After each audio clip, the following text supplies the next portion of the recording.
أصبح هشام أيتمنى رجل إطفائي في الوداد. هل أصبح يلعب دور الرئيس؟ كل جماهير الوداد تطالب، يعني جل جماهير الوداد الحاضرة في الملعب من جهة فريميجا تطالب بإبعاد مهدي النفطي. هذا ما سنراه.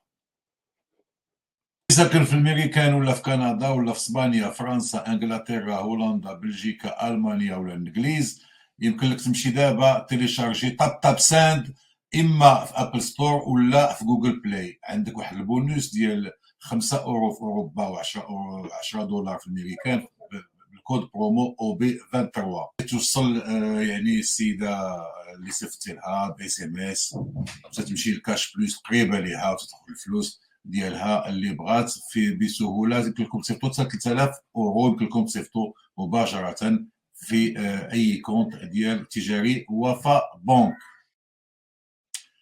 اهلا بكم سيداتي وسادتي في هذا الفيديو الجديد اللي خصوه المدرب الوداد سي مهدي النفطي، الذي قدم عرضا باهتا امس رغم الانتصار 1-0 على بيترو لواندا، ولكن جل الجماهير الحاضره في مركب محمد الخامس للدار البيضاء لم يرقاها ابدا عرض الوداد، وتخاف على المستقبل القريب، خصوصا ان الفريق سيدخل المباريات الصعبه لا في البطوله اللي الجيش الملكي يسيطر عليها، لا في كأس العرش، ولا كذلك في عصبة الأبطال لتدافع على اللقب اللي حاز السنة الماضية. أمس بعد نهاية المباراة نبين لكم هذا الفيديو الكامل على خروج النفطي، واللي كان خارج عادي، لكن الشرطة هي التي نصحته بالخروج من الباب البعيد على الجماهير لكي لا يصاب بأذى. وفكرني هذا في لقاء وفاق سطيف مع الوداد لما كان عبد الهادي السكيتيوي مدربا للوداد وخرج هذا الخروج. فهل ستكون نهاية النفطي؟ هذا ما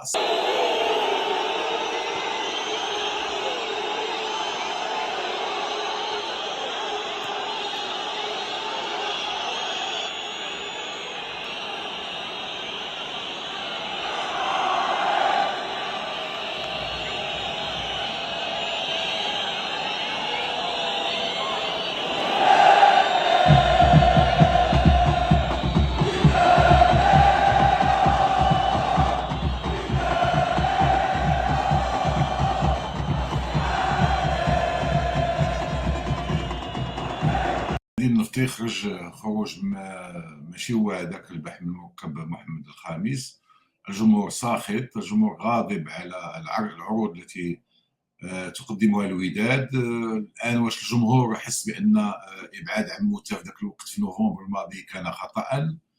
اضاعت الوداد كاس العالم، اضاعت التاهل للنهايه في كاس العالم، والان رغم الانتصار الاول في عصبه الابطال تبقى في 3 نقاط فقط، باقي لها مباراتين صعبتين ذهاب واياب ضد فريق فيتا كلوب اللي تلعبوه في 3 ايام، يعني السبت الجمعه الاتيه، ثم بعد ذلك الذهاب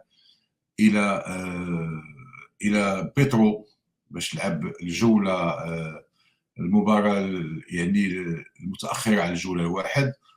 يعني مازال المجموعه الوداد فيها كل شيء ممكن، وبالتالي خاص المباريات المقبله خاصها تدبر بطريقه اخرى وبعرض احسن، وتبين الوداد بانه فريق قادر يدافع على اللقب ديالو.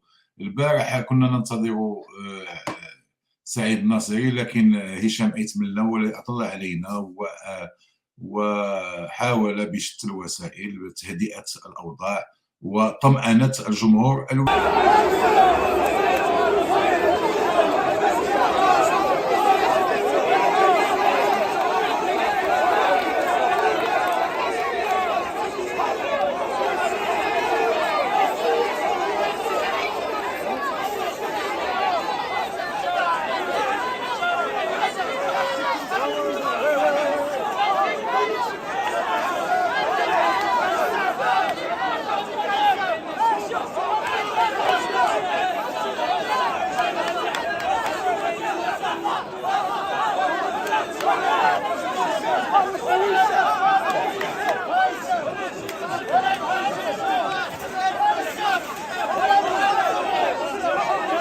لا تخافوا. سنقيل المدرب، ولكن تنتظروا صبروا علينا واحد 3 ولا 4 الماتشات اخرين باش نشوفوا شنو يدير، ولكن تنوعدكم باننا سنقيله. يعني حضور ايتمنى مكان الرئيس ترى حافظت بزاف الوداديين. هل يعني آن وقت تغيير المدرب او تغيير الرئيس او تغيير الاثنين؟